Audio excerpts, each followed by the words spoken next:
Réveillez-vous et agissez. Nous allons parler du pouvoir d'action des enfants de Dieu. Mes chers amis, mes chers bien-aimés, bonjour, shalom à toutes et à tous. Que la grâce parfaite de notre Seigneur soit déversée en abondance. Soyez richement bénis encore en ce jour. Aujourd'hui, je veux partager avec vous une vérité puissante. En tant qu'enfants de Dieu, nous avons un pouvoir d'action incroyable. Lorsque nous parlons de puissance, si nous réfléchissons et que nous rentrons en nous-mêmes, le contraire de puissance, c'est peur. Dieu étant le consommateur de la foi, nous dit que la foi parfaite exclut la peur. La peur ne vient pas de Dieu. Nous ne devons pas rester dans une case, limitée par les attentes et les normes du monde des hommes qui nous entourent. Au contraire, nous sommes appelés à être des agents de changement, à dénoncer les injustices, à nous positionner et à travailler pour faire avancer le royaume de Dieu dans notre nation et dans le monde. Tout au long de l'histoire, nous pouvons voir des exemples de personnages qui ont compris et vécu cette réalité. Le Seigneur lui-même a dénoncé les pratiques injustes et a guéri les malades. Mais bien aimés, attention, miracle de Dieu et miracle selon le monde venant du monde sont deux choses différentes. Le monde avec ses miracles sont dans l'enchantement. Dieu est dans le concret, dans la simplicité, voire même dans l'intimité. Jean le Baptiste a dénoncé l'injustice au plus haut niveau. Il a remis en question les dirigeants politiques de son époque.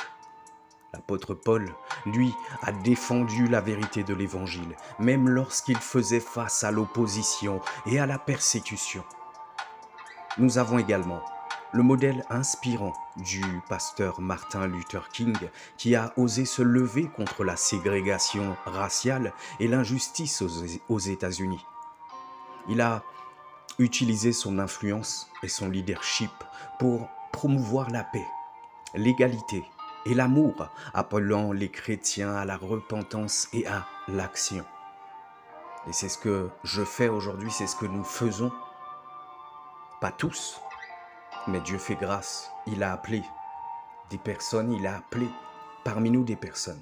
Chers frères et sœurs, il est temps de prendre conscience de notre pouvoir d'action en tant qu'enfants de Dieu. Nous ne devons pas accepter passivement l'injustice qui nous entoure, mais nous devons nous lever, prier et agir. Que ce soit dans notre famille, notre église, notre quartier ou même au niveau politique, nous avons un rôle à jouer. Alléluia. Le travail d'un homme de Dieu n'est pas de vous conduire à la richesse matérielle ou à la prospérité, mais il est de vous conduire à une transformation profonde, à un changement de cœur qui se reflète par des actions concrètes et des paroles inspirantes. Et c'est ça la puissance de Dieu, la sainteté, la sanctification, la pureté, les œuvres divines, les fruits de l'esprit. Nous devons incarner les valeurs du royaume de Dieu, l'amour, la justice, la miséricorde et la vérité. Que vos prières se transforment en action, qui transforment votre entourage, que vos paroles soient empreintes de sagesse et de vérité, dénonçant les injustices et apportant l'espoir là où il y a le désespoir. Que votre vie soit un exemple vivant de ce que signifie être un enfant de Dieu, un agent du changement, un prince de paix comme Jésus. Chers frères et sœurs, nous avons le pouvoir et la responsabilité d'agir. Ne restons pas dans une case, mais sortons et soyons des témoins vivants de la puissance de Dieu. Ensemble, nous pouvons faire une différence, transformer notre nation et notre monde pour la gloire de Dieu. Mes chers bien-aimés, c'en est tout pour aujourd'hui. Que le Seigneur vous bénisse et vous donne le courage d'agir. Amen.